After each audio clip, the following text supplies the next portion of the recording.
the scars remind me to appreciate the days I don't have to serve and Season or every Super every Bowl? game during the season. One game a week, right? Oh, you just pick one game a week. One game a week. Okay. Yeah. And but what happened was the first year I ended up owing them $200 at the end of the season because we're basically betting the line. The loser decides what game he's going to bet. The winner decides, what team or vice versa that he wants to pick. Okay. And one picks a game, the other one picks the team that they want. But he went 2 years ago. He went on a losing streak like nothing, like we've been in. Wow. So he lost 9 in a row. Okay, I got that beat, but keep going. Yeah. Right, so he Okay. like that's I say to him like that's like flipping a quarter 9 times. Sure. Yeah, it's not. Just the laws of averages don't allow for that. Yeah. Yeah. You want to know what my number was? When I was hardcore sports gambling? What? My streak? Oh, A losing streak? yes. 18. 18 I picked 18 quarters in a row. No, 18 losing games in a row. It got so bad. What game? It was all football. Oh, you lost 18 Yes. games in In a a row. row. Betting the pro line. pro and college. 18? 18 in a row. It got to the point around 9 or 10, they started just slamming the other side of my action. Just fucking loading up. Whatever I chose, they were like, go to the bank, get a loan, shake your wife down, fucking sell a car. Yeah, Sell the man. car, yeah. It was Mortgage the house.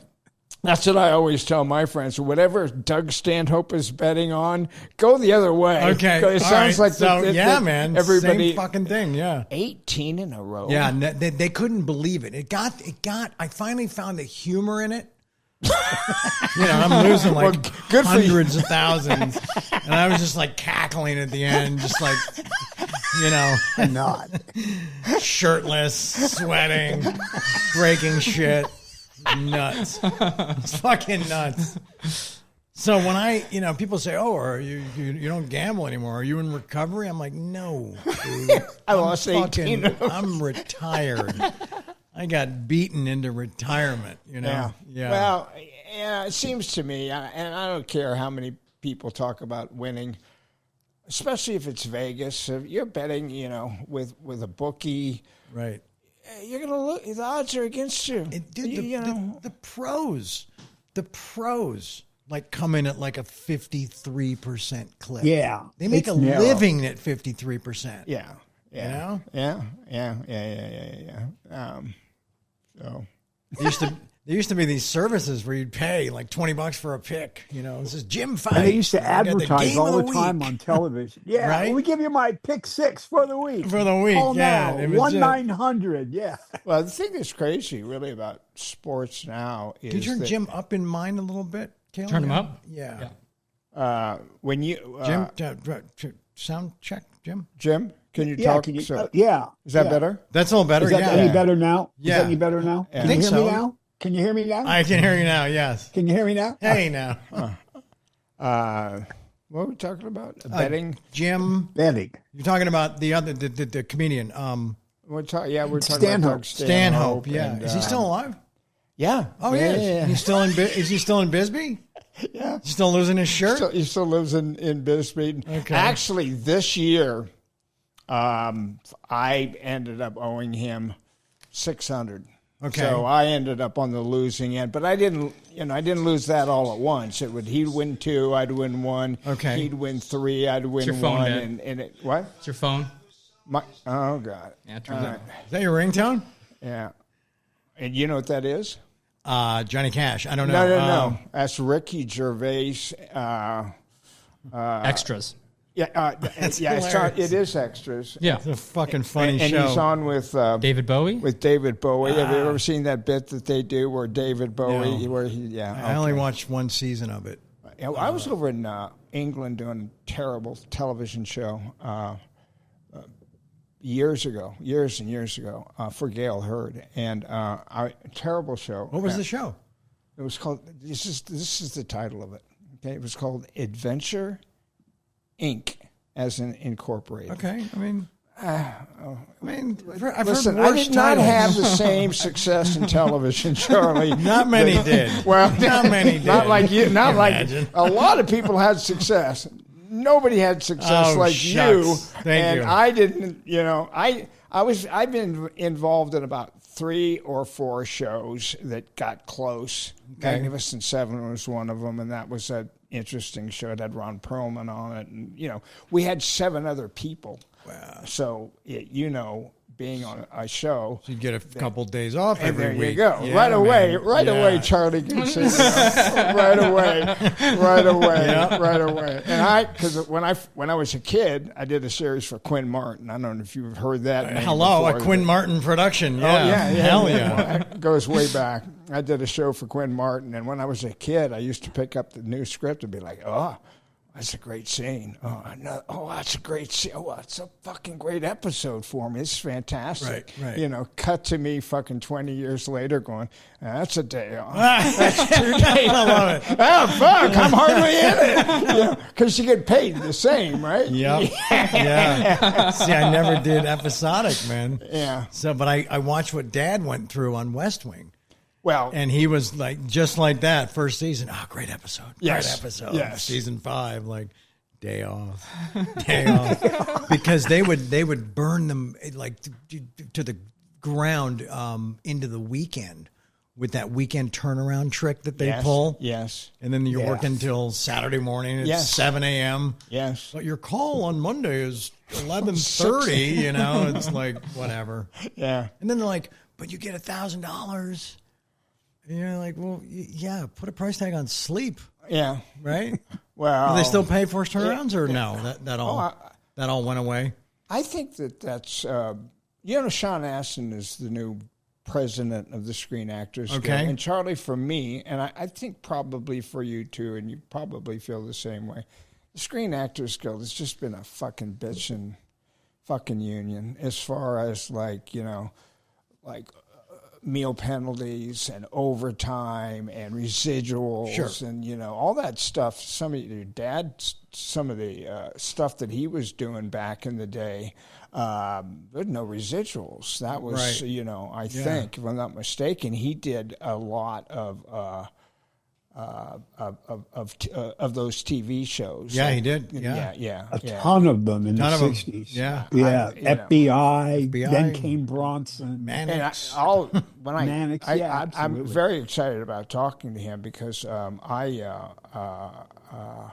and maybe I shouldn't say it because it'll just double it up because I want to be able to say it to him. But he's kind of, and I didn't. You and I didn't get real close when we did Navy SEALs. We didn't. Yes, Why- because why- I was why- a what the fucking. hell? What the hell, man? Listen, Charlie. It's not too late. No. We'll always have Pittsburgh. I was. And you can out me with Pittsburgh on the air, on the thing. You kind of have to. What, Pittsburgh? You can out me with Pittsburgh. What? I don't get The it. fucking thing in Pittsburgh. Oh. The con we were at. Oh. What? Oh, no, that's okay. I don't. I'm like, listen. He didn't. He saw me. Didn't recognize. Oh, shit. Hey, man. Michael. I became my dad. Wow. Became my dad. My dad one time didn't recognize his ex-daughter-in-law at like a banquet or something. Dude. He was like, you look really you're familiar. still- and she was like, I was married to your son. You're still young, Charlie. Thank you. Pretty soon you're going to start forgetting stuff, and it happens to the best of us. It did happen to this guy in Pittsburgh. Yeah. Well, yeah. That was you awful. weren't expecting I this. felt so bad. Did he tell you? No, he didn't. Oh my God. Because usually when you're being led somewhere and you're in one of those environments, right? Yes. They'll tell you, hey, the next room, you're going to take a photo with Michael Biehn and Randy Quaid, right? Yes. You're like, cool. Then you put your Bean Yes. brain on, Yes. your Quaid thing going, right? Yes. Yeah. And then you walk in like, of course. Yeah. How's it going? Right. Nobody said shit to me. Right. Nothing. So Randy Quaid comes in, and he's in front. I kind of slip in behind Randy. Right. And I hadn't seen you in 30 years. Been a so, minute, yeah. Yeah, a long minute. And So Randy Quaid comes in. He's a big guy, and I'm standing right behind him. Right. And you're He's being very pleasant, as you always are with Thank you. everybody. You're just a fabulous person. Thank you. Beyond an actor, and I just have so much respect. I appreciate that. And you're talking to him. You said you'd done 3 movies with him, and, Maybe 4. yeah. And at some point he moved, and I was standing. He was there. blocking out the sun. Yes. I said, "Hi, Charlie." And I mean, I can't. I shouldn't tell you what I was thinking. I hope he's not. No, it was I hope really- he's not autistic. No, it was really complimentary. It was really complimentary. Well, why shouldn't you tell me then? Well, because the second half of it is not complimentary. There's no pleasant way to deliver it. Okay. All right. My mind's like, okay, he's really handsome. He looks really familiar. I know he's an actor. He's probably been on a soap opera for 30 years that I never watched. That's what went through my fucking mind. And then it started to take a little more shape. And then I started panicking because I realized, fuck, it's you. And then where do you go from there? How do you recover? Jim, how does one recover? You got an You answer did for a that? great job of it. I'm here today, so I guess the Yeah. recovery wasn't a complete disaster, right? And I didn't, Charlie. I don't give a. I have such a tough skin. Like I don't give a shit.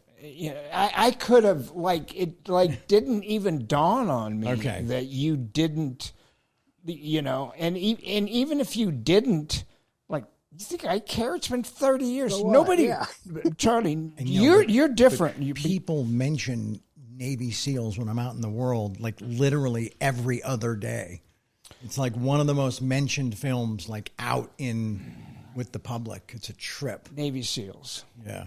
Charlie. So I'm saying you're never not sort of somewhere close to my mind. Well, Lurking in the subconscious. Lurking in the subconscious, yes. yeah. And Emilio and I have been quoting you for decades. And I think I told you this when we did Navy SEALs. from Terminator. Or Yes, something. in the police station. Yeah. Because, he and I will be in the middle of something, and then one of us will just go, "Why am I talking to you?" And it's this great fucking thing. And we always laugh. And so that's just ingrained. That's etched into the bedrock with us. Yeah. Well, that. Here's the thing, Charlie, is Are we rolling? Yeah. Oh, we are. Good. So we're getting all this. Awesome. Should we think about... it's 12:30. I didn't mean to cut you off. Yes. Whenever you guys want, I can give him a call. Because he's probably a pretty punctual dude. Should we sooner rather than later? Yes. All right, let me call him. I gave him a little bit... I gave him a little backstory. Just enough. Yeah.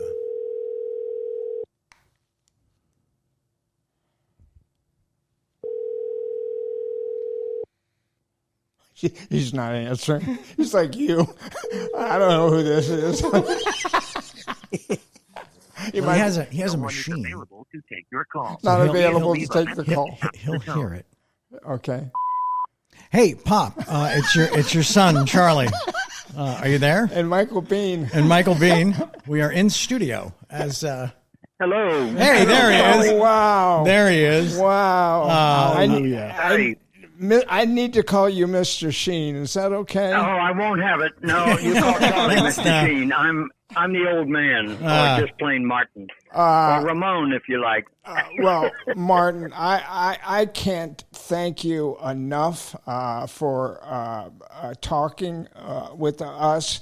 I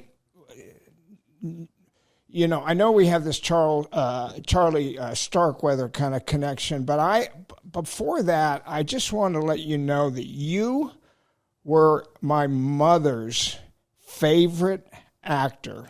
Okay. Oh my! Well, and And so every time you were on television, and you were on a lot I'm 70, so when I was 10, 11, 12, Wow. you were around a lot, In the doing a 60s, lot of yeah. episodic stuff. And my mom would did, always go, yeah. come, look at this guy, you know. That's amazing. He's my boyfriend, you know. And so I saw all of, like, a lot of your early stuff and knew who you were right away. And Oh my! Well, yes. thank you. I'm glad someone's still alive that remembers me back then. Amazing. Well, yeah, yes, and she's still. Besides Charlie. Yeah, Besides Charlie. yeah. Well, she is still alive, and Oh, wow. yeah, Okay. and my mom had two favorite actors, okay, and you were one. And George C. Scott was the other one. Oh, an old dear friend and a mentor. I adored him. I got the pleasure of working with know him you several did. times, and we were friends So was right up I. to the end of his life. Yeah. Well, So you knew him personally, yeah? I did, Martin. What happened with me is I did a movie, kind of a television movie. You remember the name Robert Halmy? You remember that producer? There was a producer around named Robert Halmy. He used to do a lot of television stuff, and I did a television movie with him over in Hong Kong, and we got to be close on that movie. It was it was him, Ali McGraw, and me. Oh, wow. And Wow. and George C. Scott at that time, I mean, people were kind of he can be an intimidating dude. Tell me about it. You think? He can be an intimidating dude, but I think that he saw my passion for the work, and we got to be tight on that movie while we were working over there. And then he wanted to make a Patton 2. Oh, wow. Okay, that he directed. And so he asked me while I was working with him if I would play him as a young man. Oh, wow. And of course I was like, yeah, George, I'd love to. And then we started really spending a lot of time together on the shoot. And then when we got back to I got back to L.A., we stayed in contact over the telephone. By the time, and he was already getting into pre-production for his director, and I know that he directed you in the Andersonville trial, and and maybe other things. Martin, I didn't really have a chance to spend. Charlie told me about 24 hours ago, Dad was a go. Yeah. So I was like, oh my God! All right, let me do this and that. And I admire you so much, and I was so. Interested in noticing while I was like trying to cram for you over the last 24 hours that George C. Scott directed you in the Andersonville trial. Can you just talk about your relationship with George? Because it sounds like it might even be a better relationship than I ended up having to turn him down because the Terminator and some other stuff was happening right around the same time.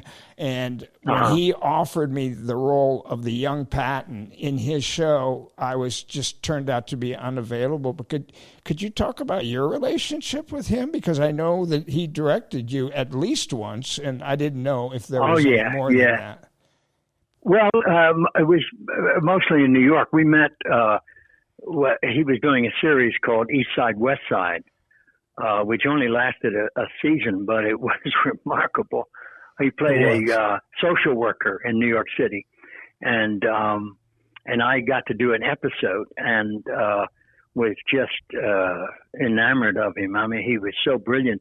And when he was shooting a scene, you could have sold tickets The crew would crowd the set and in the rafters and all to watch him play.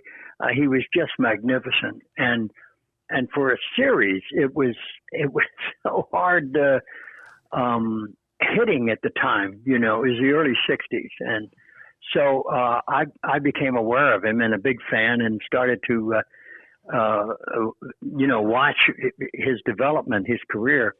And then I got a chance to work with him again in a film that he directed. I think it was the first one he directed in Arizona.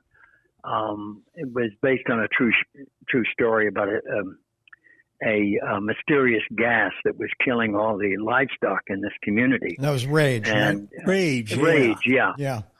And then I worked with him on stage in a revival of The Death of a Salesman. Wow. In 1957, I believe, 56. The play was originally in 1955, or I'm not quite sure, but he did the 25th anniversary. So it was in, 1975, I believe, in New York. And I had agreed he directed it and he starred in it. He played Willie Loman. And he had asked me to be in the original show, and I agreed to do it. And then I got a film, and I had to call him and tell him that I had to bow out, and he was furious. And I think he'd had a few when I got him on the phone, unfortunately. But at any rate, he called me a few months later, and he asked me to finish to end the run in New York. Harvey Keitel was playing the part of Hap, and Harvey had to go and do a film, and George asked me to come to New York and finish the last 4 weeks, and I did. And that was the longest period I spent with him, actually acting with him together, and it was one of the great experiences of my life, watching him every night play Willie Loman. It was so powerful. And in my first night, I thought that during the curtain call, or during the last scene, when he's in the garden planting the seeds and he's having the confrontation with the older son, I thought that someone had missed a light cue, because the light seemed to come on in the audience. And then I snuck a look, and I realized that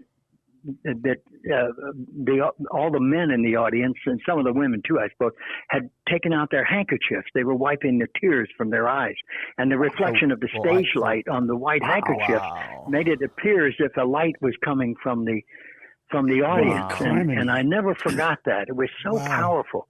Wow. So it was like a giant shared, potentially booger-covered bounce card.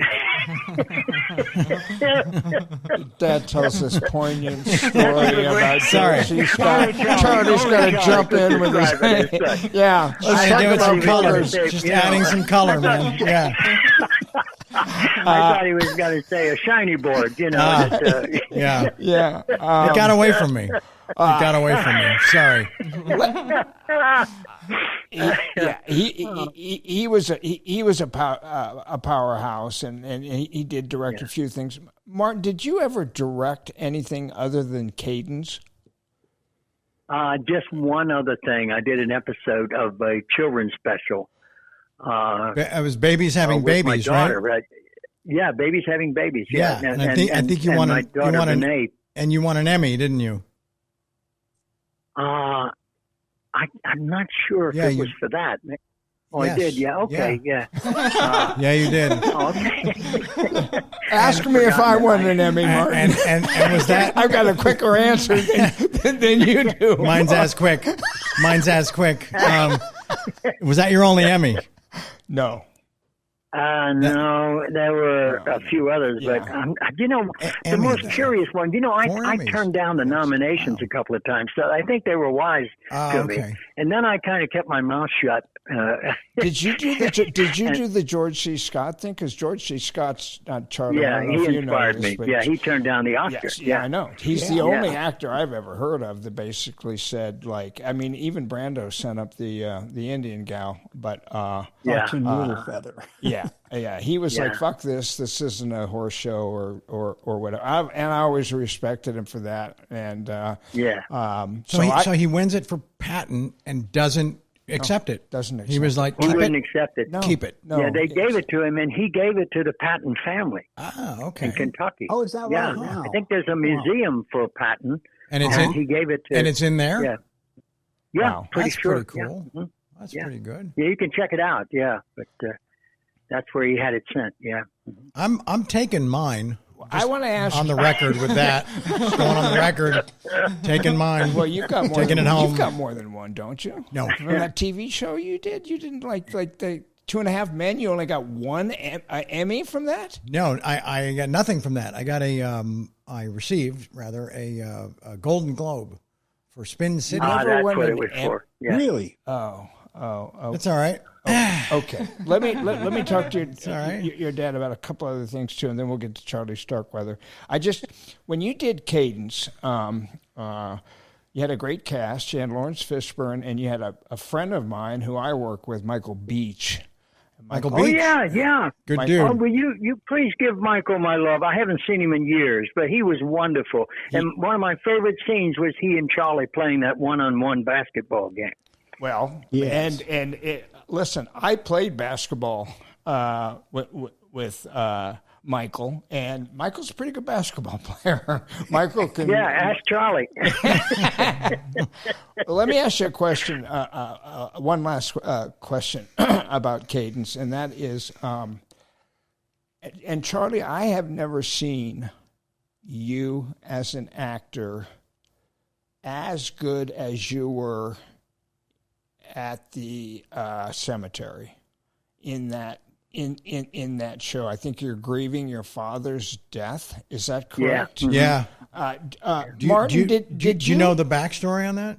No, please. I want to hear, because you were fucking excellent. Thank and you. I've never seen. Thank you. I've never seen those kind of chops, because you're so Thank you. charming and I appreciate all that. that other stuff. But that was like fucking wonderful. Guess who climbed in? Michael, I've always said that that's one of Charlie's best performances. I appreciate it. I Thank had you. very It is, little to do for with it, sure. except I witnessed it, and I was honored to be a part of it. But it is one of his truly great performances, and I was only sorry that the film didn't get more of a widespread play. But even today, it plays on some of the streaming services, and people comment about how absolutely brilliant he was. That's very kind. Thank you.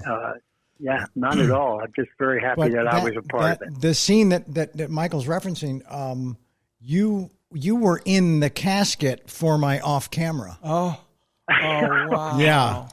So I forgot that. yeah. Wow. But did you know it was coming, Charlie? I mean, it We didn't came. It was a surprise, we didn't plan It that. was all there. We That didn't was plan that? Yeah. There was no menthol being used in that sequence. Yeah, that blow stick. Yeah. No. Which George C. Scott used when I worked with him, the menthol stick, the blow stick. That's But all right. go ahead, Charlie. What was you going to say about that scene? Or just that I thought we planned that. You're saying that you surprised me by did you I think I climb was in? trying to surprise you, but eventually I think it became. I think you saw me getting into my my death look. Right. Well, I mean, caskets are not the easiest things to climb into, like gracefully, right? Because we're not supposed to ever We have don't to deal with practice that part in of it. life, Yeah, you know? yeah, we're not allowed to get in one. No. Right. So I think I saw you maybe struggling into it while I was preparing. Well, I hope someday you'll see me struggling out. Hey now.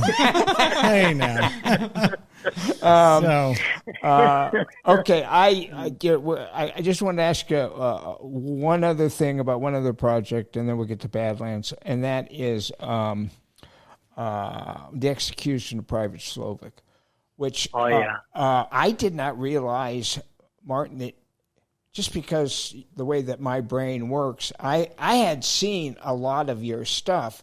And when I think I was a junior or senior in high school, my mom sat me down and said, were watching this. Okay, this would have been around 74, 73, 74. Yeah, So I she think it said- was 74. Yeah. So I was a senior in high school. You're watching this. And I watched it. And, you know, Martin, there's a part of me that, you know, you have certain influences in your life that push you in certain directions. And you and George C. Scott were the only actors that I knew by name, truly, other than like Mr. T or something, you know, somebody like that, you know. And I have to, I'm being perfectly honest when I tell you that you were an influence on me that pushed me in the direction of a career as an actor, which I have enjoyed so much. I've enjoyed so much, and I just want you to know that because of your work, and I'm sure that you've inspired dozens and dozens and dozens of other people, but because my mom liked you so much, because I saw you so much, because I knew your name and I knew George C. Scott, there was that was, you know, I didn't know I wanted to be an actor then. I wasn't one of these kids who grew up going like, I'm going to be an actor, but through watching your stuff and other things that happened in my life, I ended up pursuing that career. And I wanted you to know that I have had a wonderful career, traveled all over the world, worked with some of the best people. And by the way, now that I'm talking about working with some of the best people, you did the audio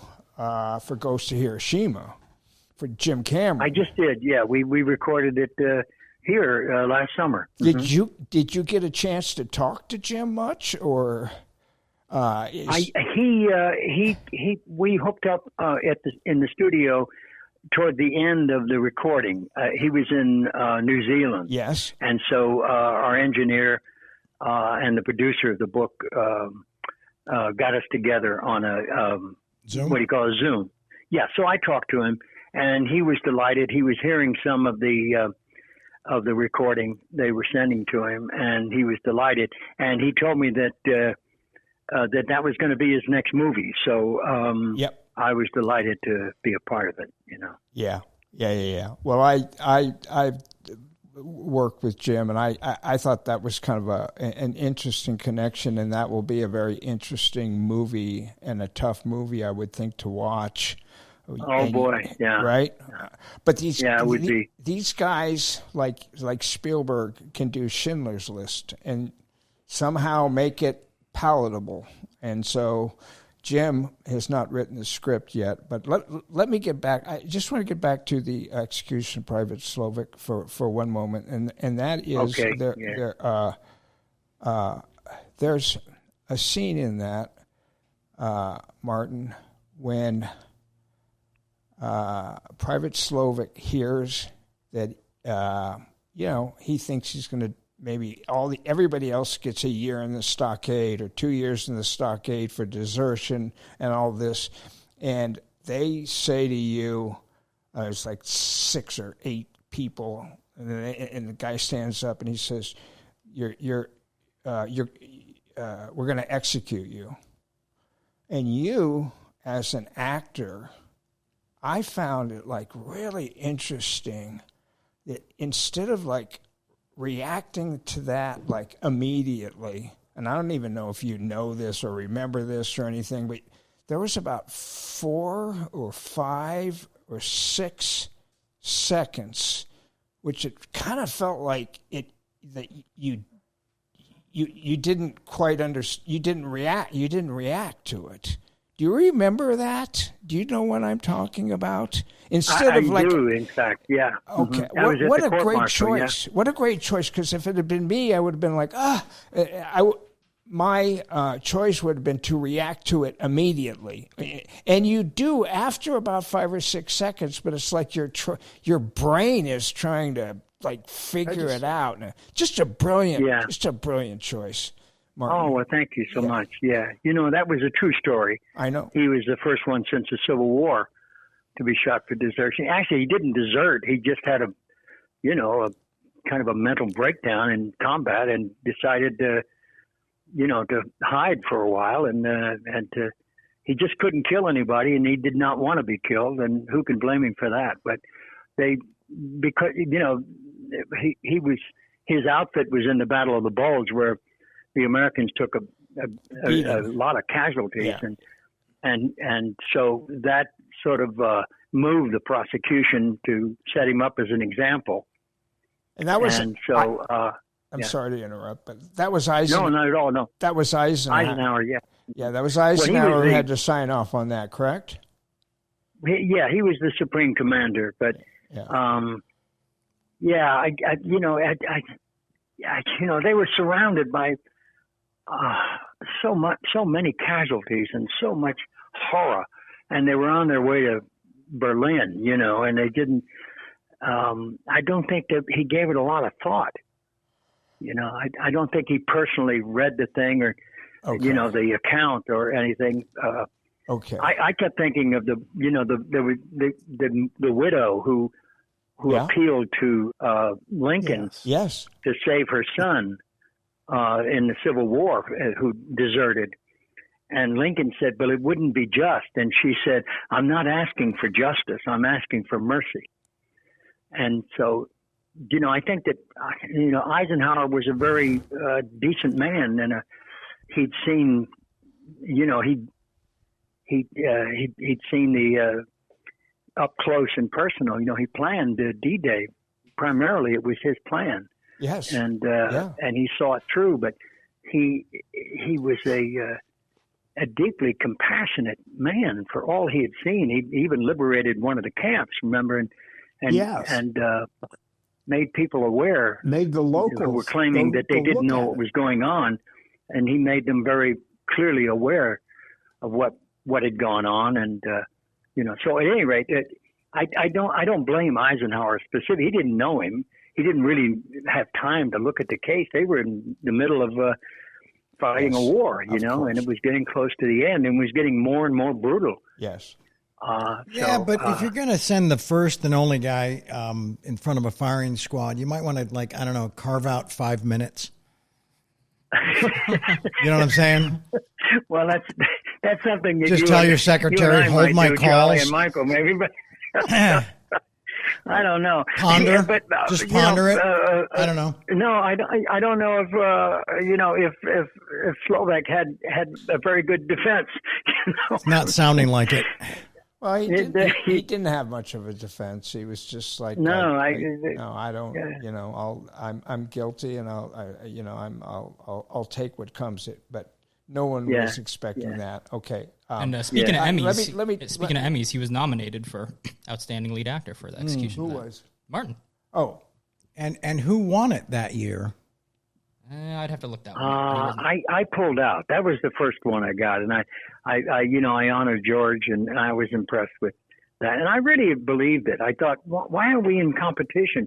Why, if you nominate all these folks, give them all an award and have a party and celebrate, what they do for a living, not pit them against each other and have it televised, and then this term loser comes in. Well, he was the loser.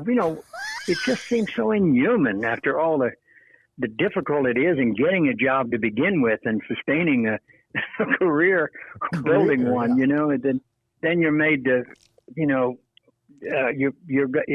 nominated and you don't win, you're called a loser. Right. They don't say, well, he was the non-winner. They say, no, he was a loser. Well, I would have, to be perfectly honest with you, Martin, I would have been happy to have just been a loser a few times. Michael, it's overrated. Just saying. Okay, let me talk about Badlands, and then here's the thing, and I know that Charlie gave you a brief bit. But I talked to my brother. I also told him he was only on the hook for 10 minutes. Okay.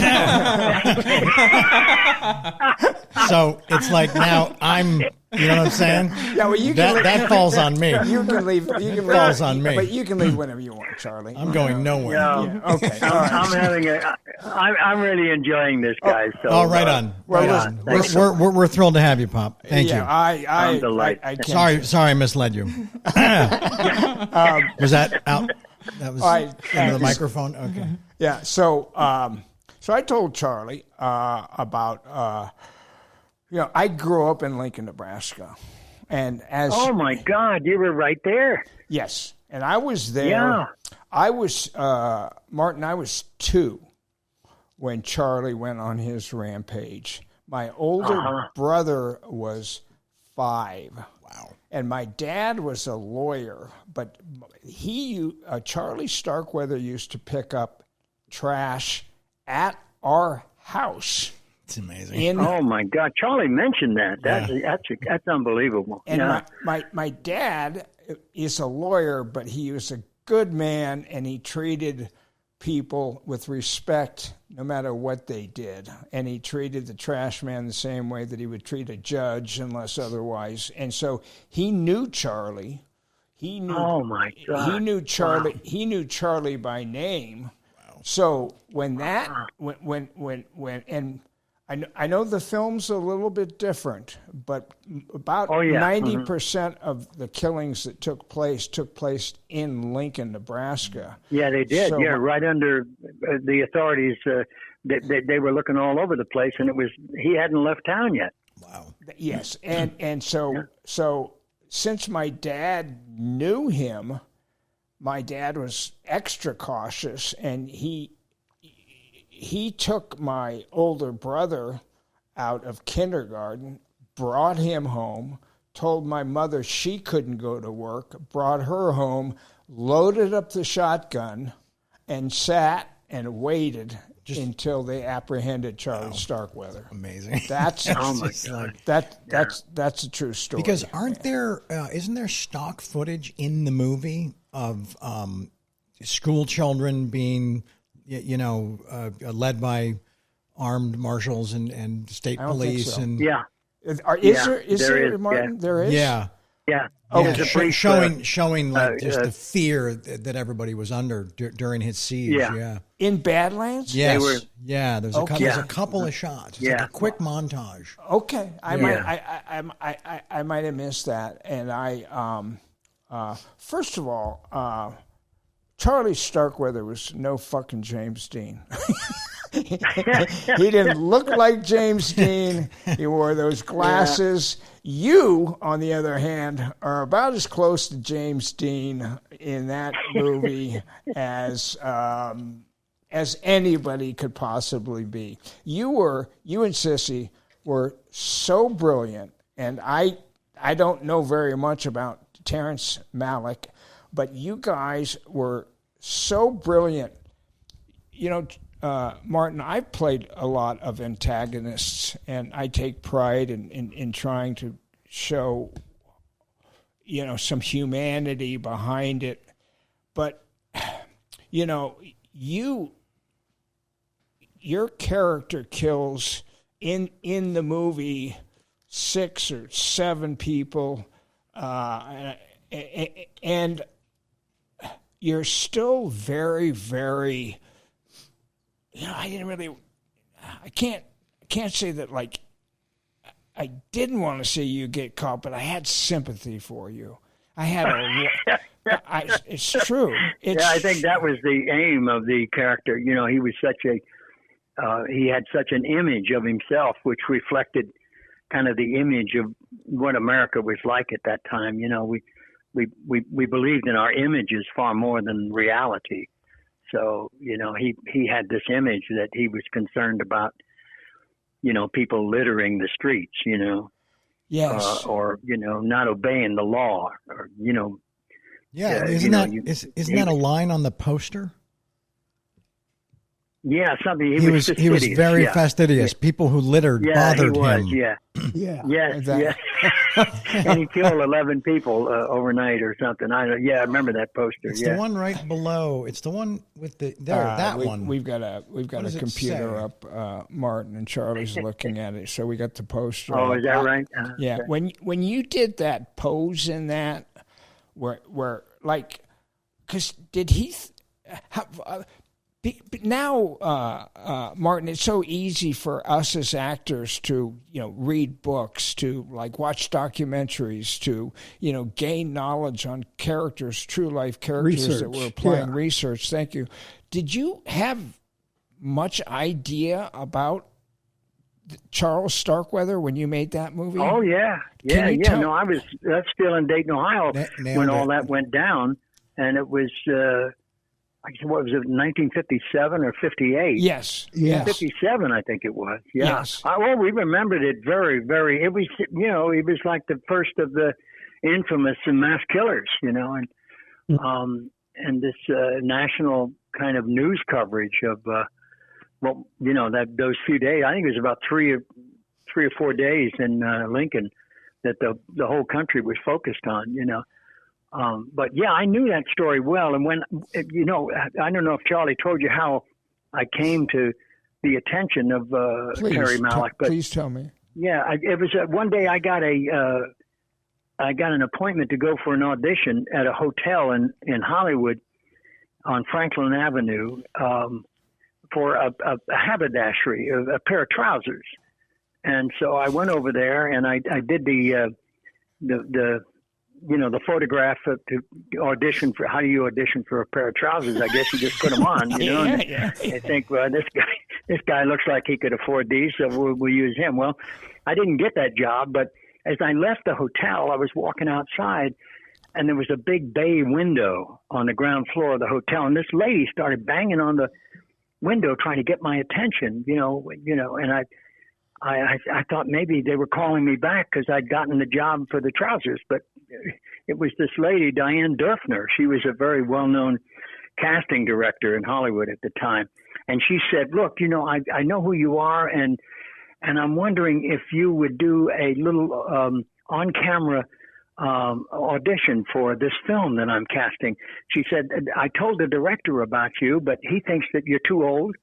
And you were 33, and he's not right? interested in seeing you. You were 33 and Charlie was 19? Charlie was 19, yeah. And you were 31 I was 31 when I started, okay. And so she said, would you mind doing this little on-camera audition? And I said, no, not at all. And she gave me the sides, a couple of scenes, and I went outside on the sidewalk, just walked up and down the street, reading this stuff, trying to memorize it. And it seemed so familiar. And I came back in and I said, is this based on Charlie Starkweather? Oh, wow. And she said, yes.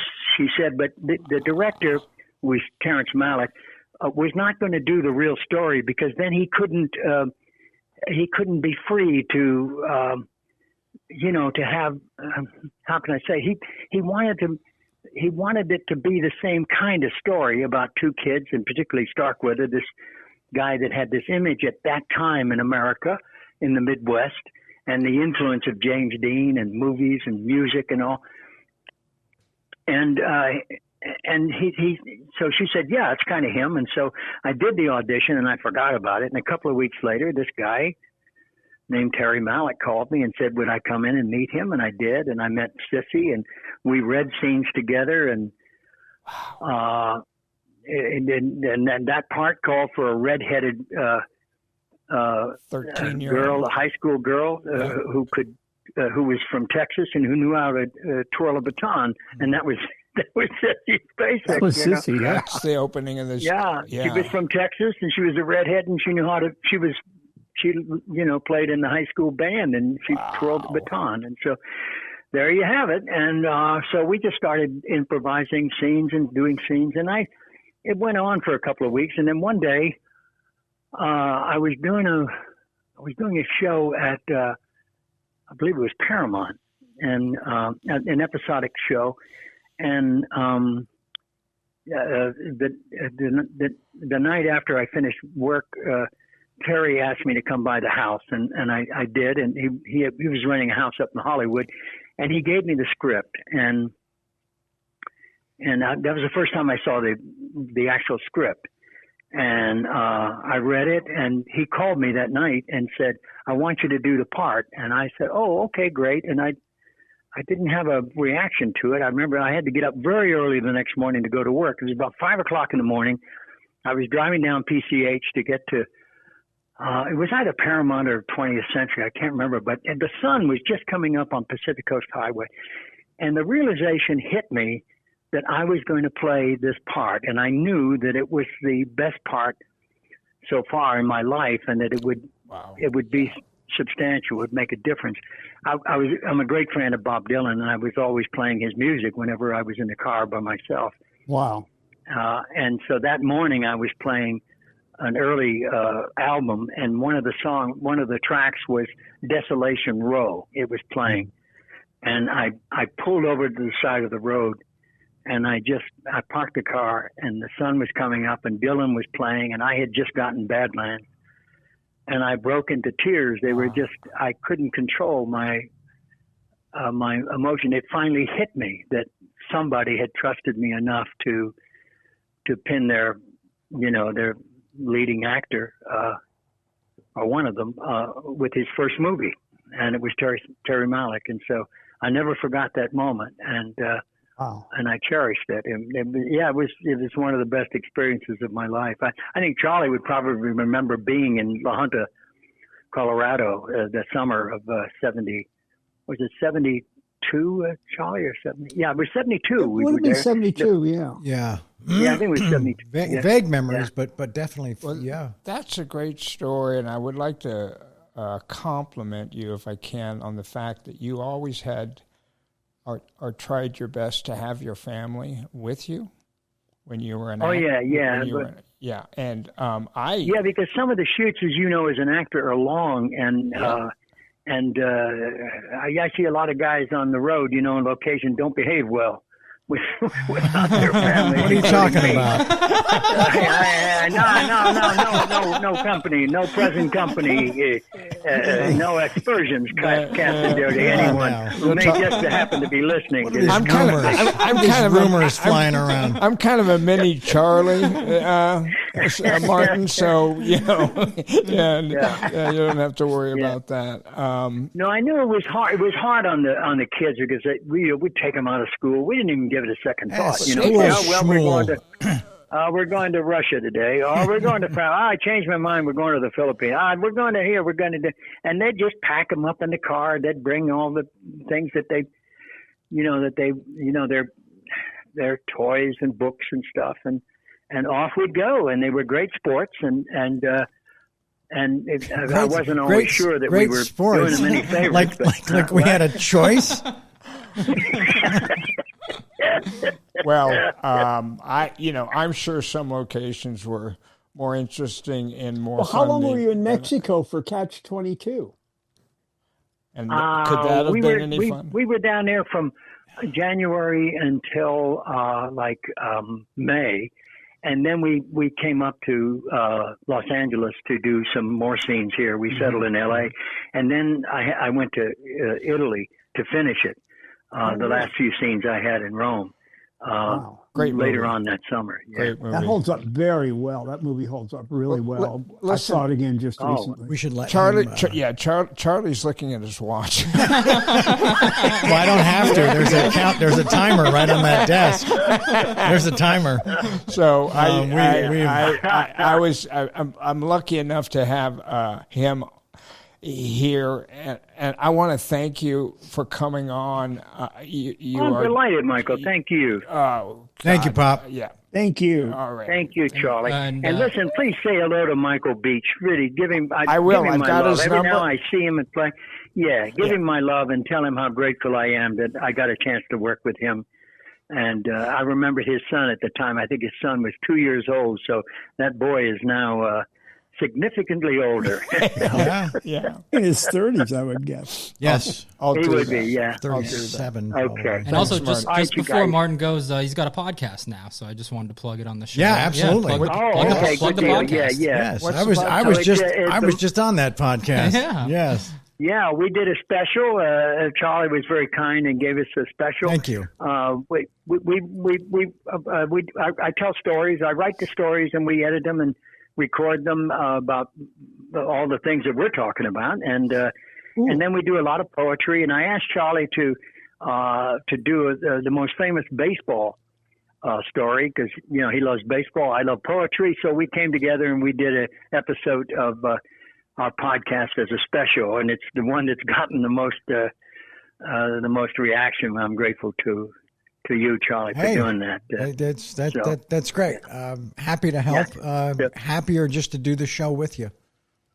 Always great. Yeah. And the show is called the Martin Sheen Podcast. So you go to themartinsheenpodcast.com and somehow or other you'll find us. I'm still a Luddite. I tell people that even if I had a computer, I would not know how to turn it on. And Charlie would tell you, I'm not joking. I'm not proud of it. It's just the reality. We are speaking to you on a landline. Yes, we are. Yes, we are. I didn't think about that. That's true. And we had to speak into an answering machine. Yes. So you'd know it was us. But guess what? Oh, It worked. well, Yeah. I always carry a bag of change in the car for it's true, I still do, for parking meters and public phones. Oh, wow. Wow. Yeah. Let me know if you see a public phone around anywhere so I can, really. make sure I'm close. You only find those on movie sets Yeah. these days. Yeah, that's true. Yeah. All right, you guys. All right, Pop. Love you. I'll let you go with Thank you. gratitude. Thank you. Love you too, Thank you. Charlie. Thank Thanks you. so much. Michael, thank you again. Okay. I've enjoyed this, and I appreciate your very kind remarks and sharing how your mother felt about me as a boy. I really appreciate that. And me too. All right, thanks so much. Amazing. All right, Pop. Bye. Talk soon. Guys, bye. Okay. All right. Bye-bye now. All right. Bye-bye. Bye-bye. All right, so we could just that can be one podcast, and then we'll just do another one now. I mean, how long were we on? I think it was about 45 minutes. It was a minute. It was. I may have to hit the bathroom again. Well, you can do that anytime. Okay. No, that was. I'd never heard the story about how he got the job, how he got Badlands. Well, That's crazy that I come here and he's. You've never heard him? No, talk I've about never heard the pulling story over about and the sun coming up at that moment. That really that gave seems Well, to be I think I've heard a version of it, but I never knew that Badlands was connected to going to audition to wear a pair of pants. right. Yeah. You know? Yeah. Because it does beg one obvious question: did he try to work that pair of pants into the character in Badlands? Well, what I didn't want to get too friendly with him, but I was saying anybody who can pull off that character as brilliantly as you did and wear those stupid looking cowboy boots throughout the entire movie. I mean, Yeah. there's something really Yes. good about that. That takes a special talent, doesn't it? Yeah. Yeah, definitely. We still have those boots. Speaking of, Really? Yeah, they're in his closet. Yeah. The actual, there's only one pair. So, yeah. Speaking of baseball, Yes. so I have a feeling you have had in high school a good arm. You must have had a good arm. You played shortstop, right? So you had a good arm. You looked good in Major League when you were throwing the ball. You're probably a good fielder, but no stick, right? Yes, absolutely. Yeah, that was it. Soft hands, no stick. Right. Yeah. Okay. I have pretty good wheels too. Yeah. Oh, I was a you're pitcher quick, also. huh? Well, I know, Yeah. and we just talk about Major League because Major League is a movie that really is a good movie, holds up real well. Thank you. When you when they offered that role to you, Charlie, did you know that they already had the rights to Wild Thing, and that you would be walking out at the end of that movie for the final win, the final save, with everybody yelling "Wild Thing" and then playing that music? Yes, it was it was in the script. Okay, it was in the script because he had to integrate all of all the merch that was described in the scene direction. What surprised me, and I guess it was probably Steinbrenner, but it was amazing to me that the Yankees went okay, we'll be the losers. We'll be, you can use our. That they uniform. agreed that that's the team that we beat. You guys beat. Yeah. And they're the Yankee uniforms. Yeah. And there's a lot about that movie, Charlie. You can tell me, there are scenes where Tom Berenger's running around the bases or Dennis is running around, and it looks like there's 100,000 people in the stands. Was that before CGI? Before CGI, yeah. Where did you shoot those scenes, and where did you get those crowds? In Milwaukee, at County Stadium. Wow! But they were packed. I think we got a couple nights. We got close to 30,000 people in there. Wow. And they just asked them if they wanted free food and beer and just be part of this film we're making. Be in the movie, yeah.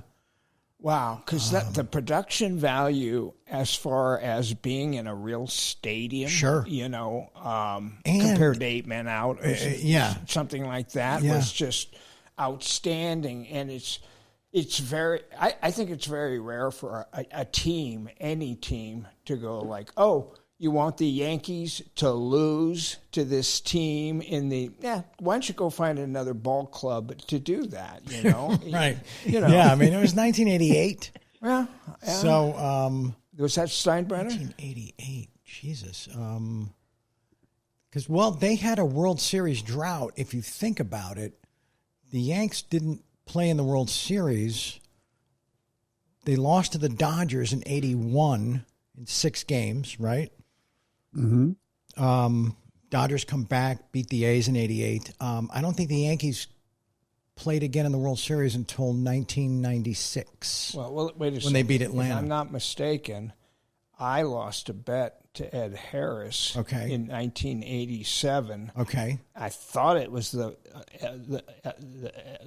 L.A. against New York. Am I wrong about that? I took New York and he took L.A. I think LA, that would have been 87. 87. The World Series was it was St. Louis and the Minnesota Twins. What was the one where the guy was limped up to the plate, barely? That was 88. That was 88. That was Gibby. Yeah. Okay. Was that the World Series? That was the World Series against Oakland. It was against Oakland. Against the A's, yeah. Okay. Well, I took the A's, and Ed Harris took L.A. Oh, wow. Yeah. Damn. Another losing. Speaking of losers. So you did 2 films with Ed. I did. Yeah. 2 really important big films with Ed. The thing about it, Charlie, was that Ed Harris was always on the other side. He was always one of them. Okay, so in life or in the movie? In the movie. In the movie. Oh, you mean when you worked with him? When I worked with him. It was adversarial, the characters. Yes. Got it. Both times. Got it. So you never got to have a chummy. Usually, a guy like me, guy like Ed, doesn't go out of their way to go, hey, Ed, let's go have lunch. Hang out with the person you hate on film. Yes. Got it. Yeah. Okay. Yeah. Okay. Yeah. He was Was it standoffy? Or was it? No. Because Ed doesn't strike me like that. No. Very respectful. Yeah. And he seems pretty carefree. Ed? Yeah. Carefree? A little bit? No? He seems like George C. Scott, carefree? He seems mellow. I don't know. I like Ed. No. He's a great actor. He's the last person that would have any prima donna in them at all. Shows up, goes to work, does this thing, does a brilliant job doing it, and goes home. Gets in his truck and goes home. Got it. I used to I used to drive my Mercedes to work. He used to drive his truck to work, I used to he used to be on my little bike at home, and he'd be like punching the bag, I'd have my Marlboro lights and he'd be smoking Camel No Filters. There it is. He was like a real man. Got it. He showed you the ropes, huh? Well, yeah, he let me know. But I had the fight sequence with him, and he was on the other side. And I guess Ed and Mary Elizabeth Mastrantonio had a tough time. Yeah, they swore off working after that, after the Abyss, for a couple of years, didn't they? Well, they swore off working with Jim Cameron. Oh. Yeah. Okay. That was. But wasn't the experience? Didn't that both kind of drive them into a state of just sort of? I don't know if it went that far. Okay. I just know that Mary Elizabeth has never spoken about the movie. Huh. Never did no press and never spoken about the movie. Wow. And Ed is,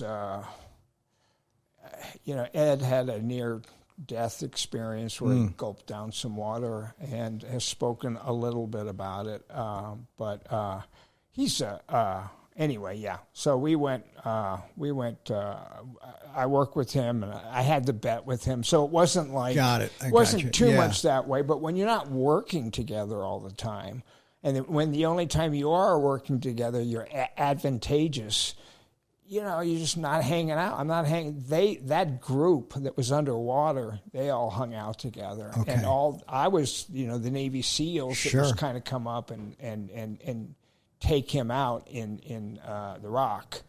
So we were adversarials, but he was a good guy. All right, let me get to some of your stuff. Let's listen. Recently, now this might just come up on my phone because my phone hears me fucking talking. It knows what I want to hear, and starts ordering things for you. Girl. Yeah,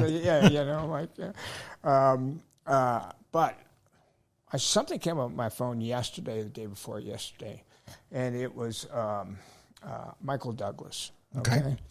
As Michael Douglas, he's talking about Oliver Stone.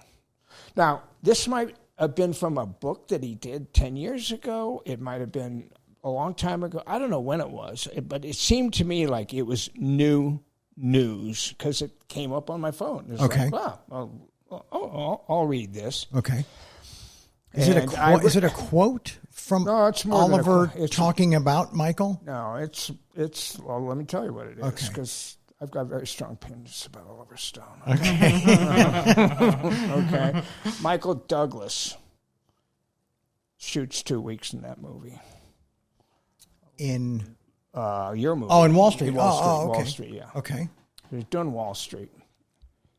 He shoots 2 weeks, and he doesn't go to dailies.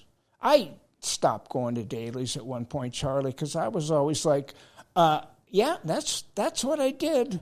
I think I went once. I was just like, I need to quit, like fucking today. Jesus. Well, listen, let me, I know that. Do people even know what dailies are anymore? No, do the kids know what dailies are? Dailies are like, cut. All right, here. Yeah. Yeah, like it? Okay. It's great. Yeah. Moving on. Those are dailies. Yeah. Yes. Yeah. All right, so Michael Douglas is talking about, after 2 weeks of shooting, Oliver Stone knocks on his door. And, he says, come on in, Michael. Come on in. Oliver sits down. He says, what's going on? And Michael says, what? And Oliver Stone says, are you taking drugs? Are you doing drugs? And Michael's like, no. No, that's Sheen. Sorry. The other guy. Banged on the wrong trailer. Hell, man. Now maybe he just had the wrong guy. Are you doing drugs? No, I'm not doing drugs. Well, your acting sucks. Your acting sucks. And is the quote more in line with it looks like you've never acted before? Something like that. Okay, because I saw fuck this. Him. I saw First this. of all, fuck you. All right, Oliver, we can get there on. Let's get there. Everybody Okay, breathe. All right. So Michael Douglas is like, I've been going to dailies. Why don't I watch some dailies? So he watched some dailies and kind of thought, like, I think I'm doing pretty good. And Oliver Stone said, yeah, you are. And that was that. So was a Jedi mind trick? If you want to call it that. Yeah, interesting. Okay, so I had 2 experiences with this.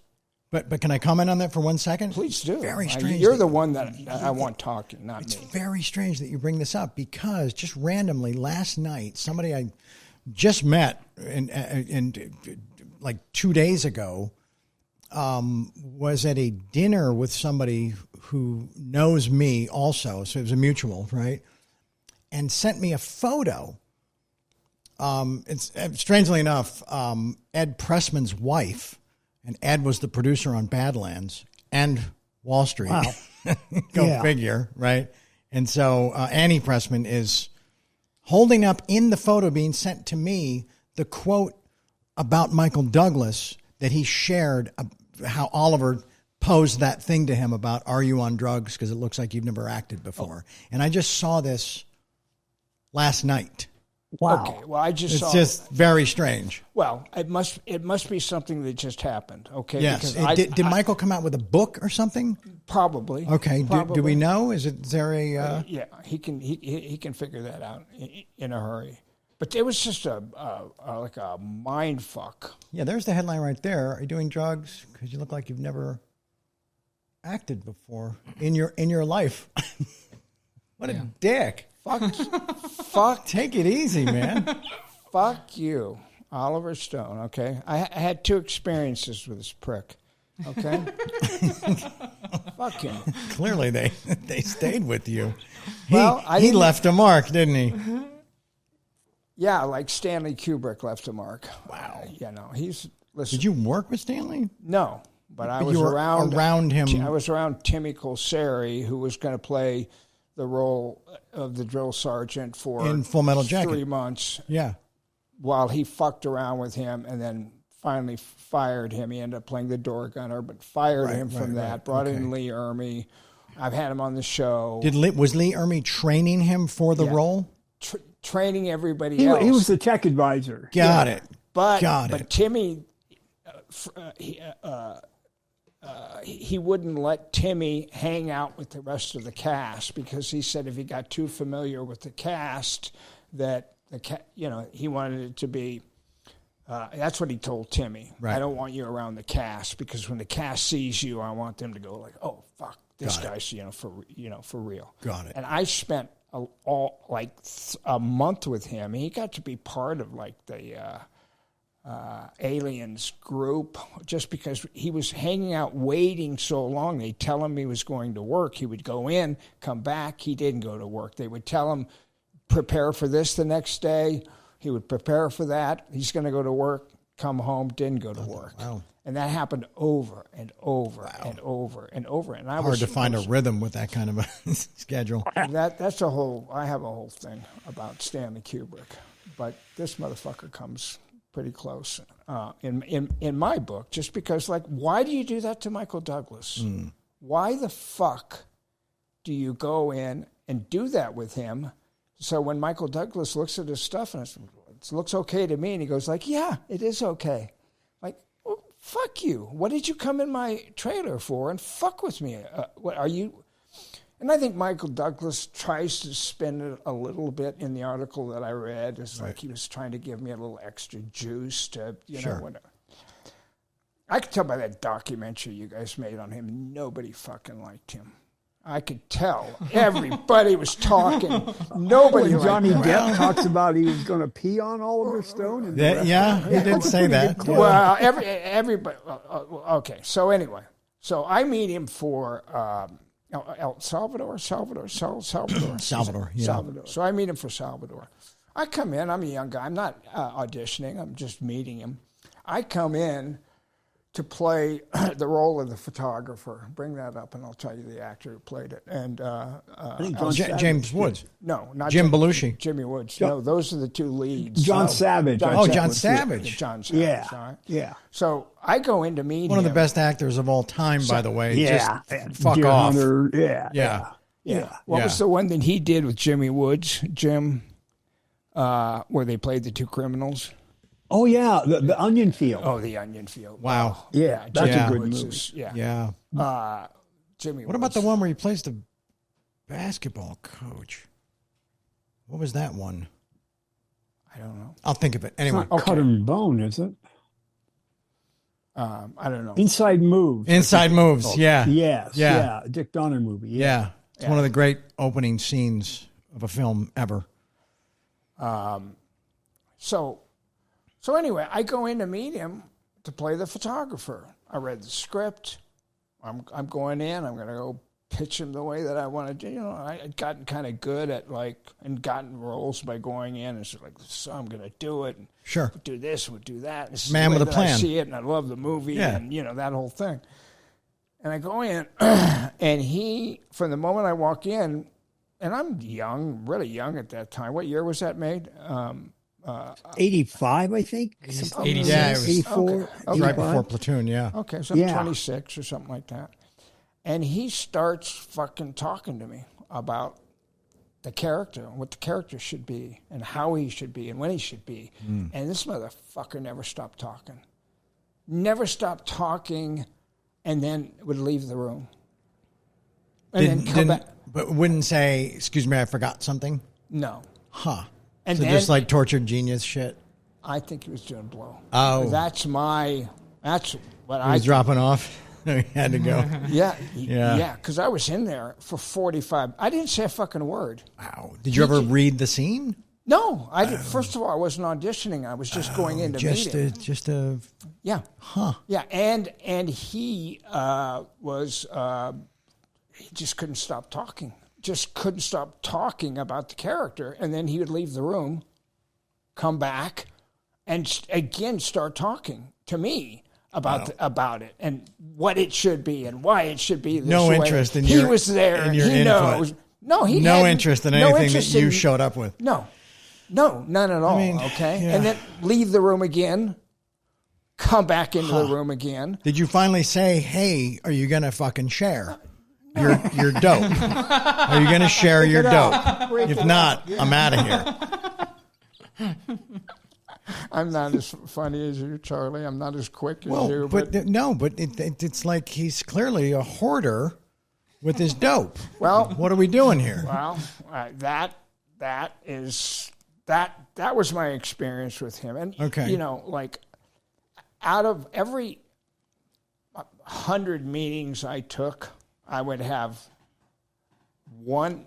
I don't even remember two. Really, like that was like the worst experience I ever had. Wow. Just going in and having this guy just like almost yelling at me about like the character, and then and I just thought he was high. I just thought he might not have been. I don't know, but I just thought he was high on coke. Okay, so anyway, he goes and makes El Salvador, which is a really good movie. He did a really good job with it, and Belushi and Jimmy Woods. And Jimmy Woods and I were friends, and I knew Jimmy a little bit, and he always liked my acting and always wanted me to be around. And so then Oliver Stone decides to do a movie called Pinkville. You know what Pinkville is? Pinkville. Pinkville is the My Lai massacre. Oh, shit. Okay. They called that area Pinkville. Jim, why do they call it Pinkville? Do you know? I think because it was really communist infiltrated. The sort of the Short for BC owned Pinko? it at night. Yeah, for pink. Okay. Got it. Yeah. Yeah, it was like white. It was kind of like non-communist during the day, but the VC owned it at night, so it wasn't entirely red. It was kind of pink on the map. So it's like what Archie Bunker would have called it. Exactly. Remember him with the pinkos all the time? Yeah. So anyway, so I go to meet him on this one, okay? kind of remembered my experience, but, you know, I look back at it now and it pisses me off because he was such a fucking asshole. And so this time I walk into, I'll give you a chance to talk here in a second. All right. Maybe ask Charlie a question, Dad. I'm enjoying. You're getting there. I'm enjoying your experiences. So this time I walk into what would be like, I'm not sure exactly what it was, but it felt like it was a gymnasium. Okay? And he had a chair sitting in the middle of the fucking midcourt where the circle is. And he was in the grandstands, at the highest grandstand, up there with the casting director, who I don't know who she was, but she'll verify this story. Okay. That's how he was up there. Okay. So I walk in, sit down, Michael. So I walk in to sit down, and he's fucking way up there. 200 feet away. Yeah. Wow. Like, who fucking does that? None of this makes any right, sense. So two or three fucking minutes in the into the, you know, and again, I had worked on, you know, what I wanted to say and who I wanted, you know. What. Wait, this is still not an audition. This is a meeting. This is a meeting. Huh. Right, this is a meeting. What if that doesn't? Okay, so this is what happened, Yeah, okay? that is just... So... At some, what happens, Charlie, is I had Ed Lamato as an agent, okay? Sure. Ed Lamato handled Mel Gibson, Michelle Pfeiffer, Nick Cage, Denzel Washington, Nick maybe at some point, a lot of like, and on and on and on. So sometimes, you know, maybe people had to see people not necessarily that they wanted to see. You know, I mean, there are things that go on in that direction, but so I'm in there for a minute or two saying, so anyway, this is the way that I, you know, like that. And he goes, this is what he says. I hear you got into a fight with Jim Cameron. What's up with that? And I was like, fuck you. You said that? Yes. You know, I never got in that fight. I don't know if I just had Jim Cameron on the podcast. Right. We've always been best of friends. We've never had any fights about anything. I've always tried to do my best for him. Well, you were with him at Ground Zero. And I never had a fight with him, ever. You know, he's not like Oliver Stone or Billy Friedkin. These are my experiences. I put him in the same fucking boat as Billy Friedkin, who was a fucking creep. Wow. Great filmmaker, which I don't think Oliver is. But your movie. Thank you. Cool. Your movie. Okay. I mean, he didn't have the fucking balls to call you up and say, oh, by the way, the whole handshake thing on Born on the 4th of July, you know, I think I might be going in a different... You had to hear it from Emilio, I had correct? to hear it from Emilio, yeah. What kind of bullshit is that? It just... you don't care? No, at the time I really did. Of course you did. But can't lose something you never had. However, I was told that I had it.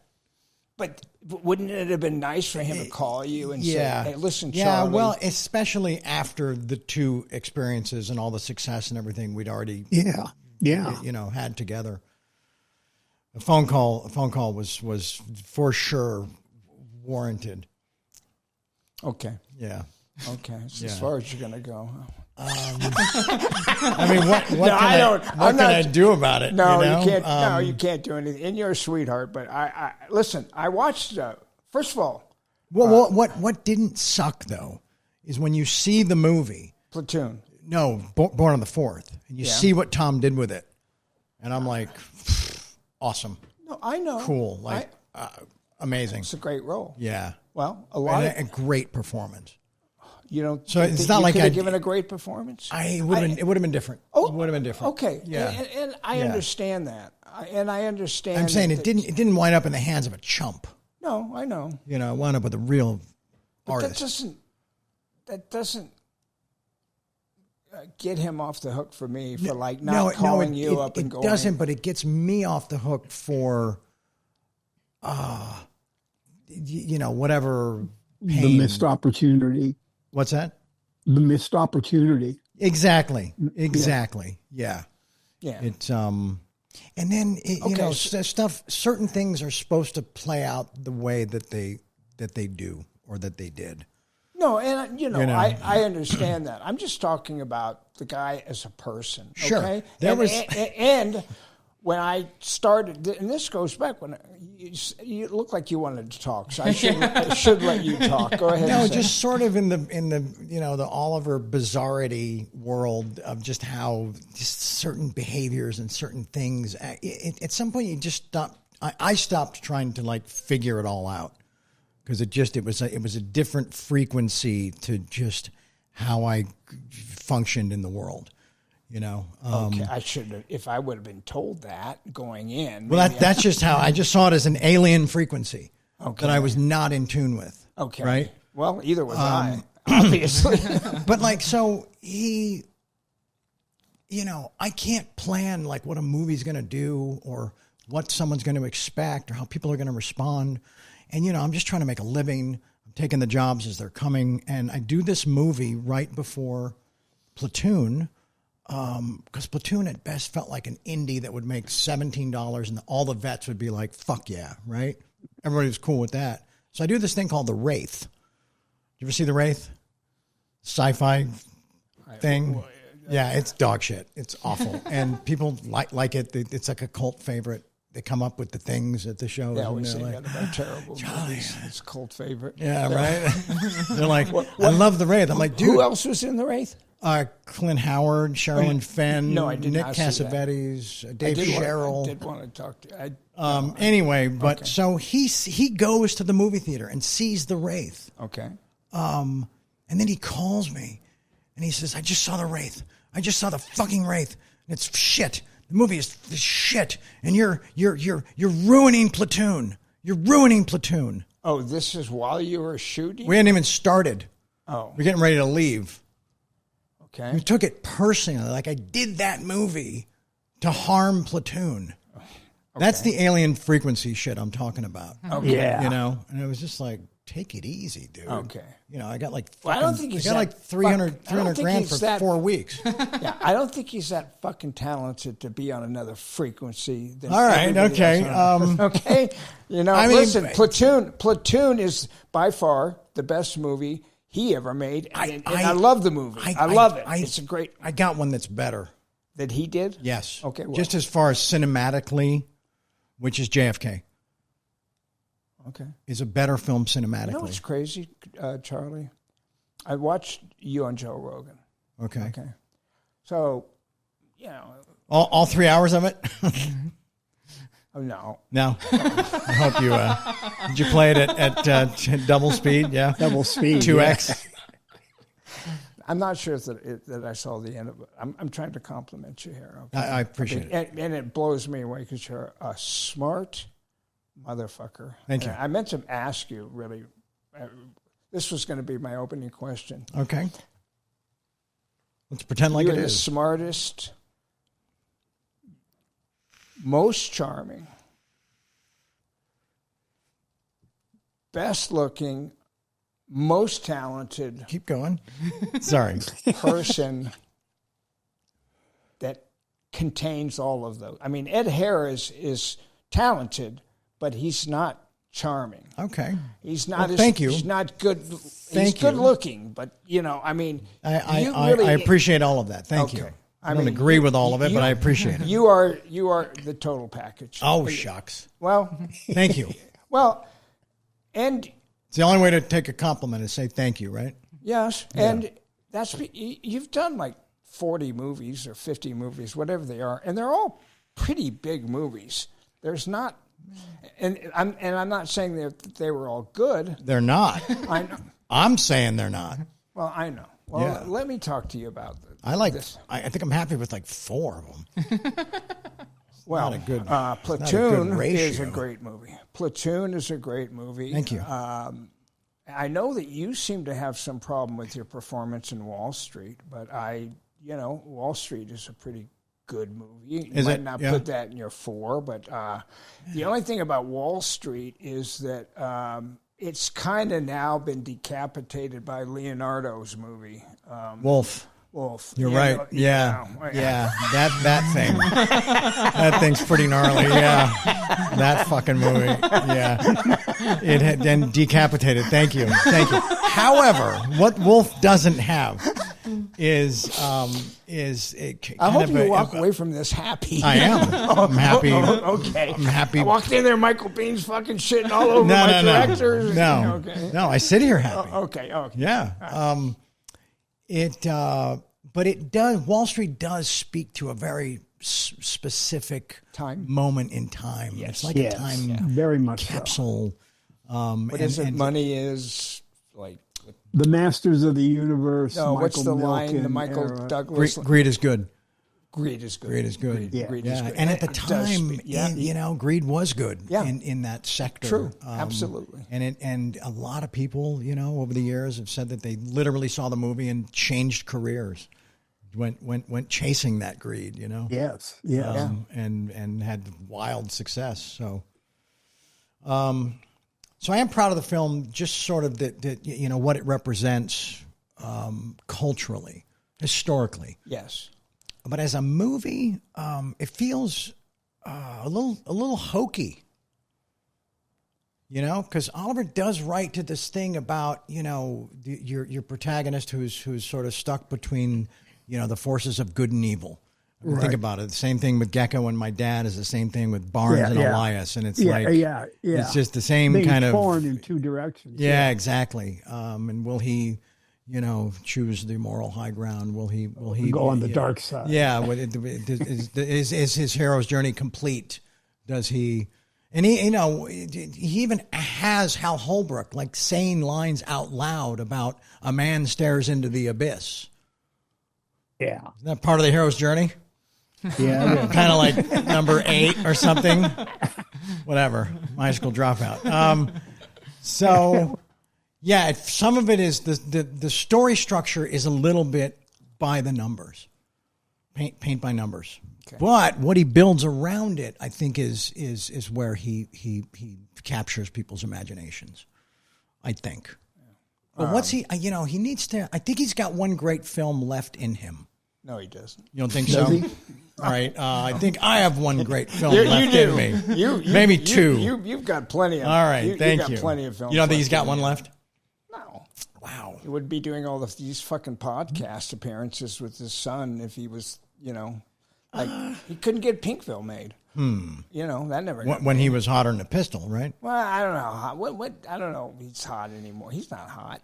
And he's No, but Pinkville was right in the middle of Pinkville was his whole. That was just kind of towards the end of him. Oh, it was? I don't know, Okay. When if he had done Pinkville right after Born on the 4th of July, Platoon maybe, or Born on the 4th of July, Right, would have right. made like this, Right. or right after JFK, or So right after Pinkville was later. much later. I don't think he should have gone back to Vietnam with Tommy Lee Jones and the girl and the thing, the helicopter on the poster. I don't even know what it's called. And Heaven and Earth, I think, between Heaven and Earth. Heaven and Earth, yeah. and Natural Born It's Killers. a shitty title. Natural Born Killers. Yeah.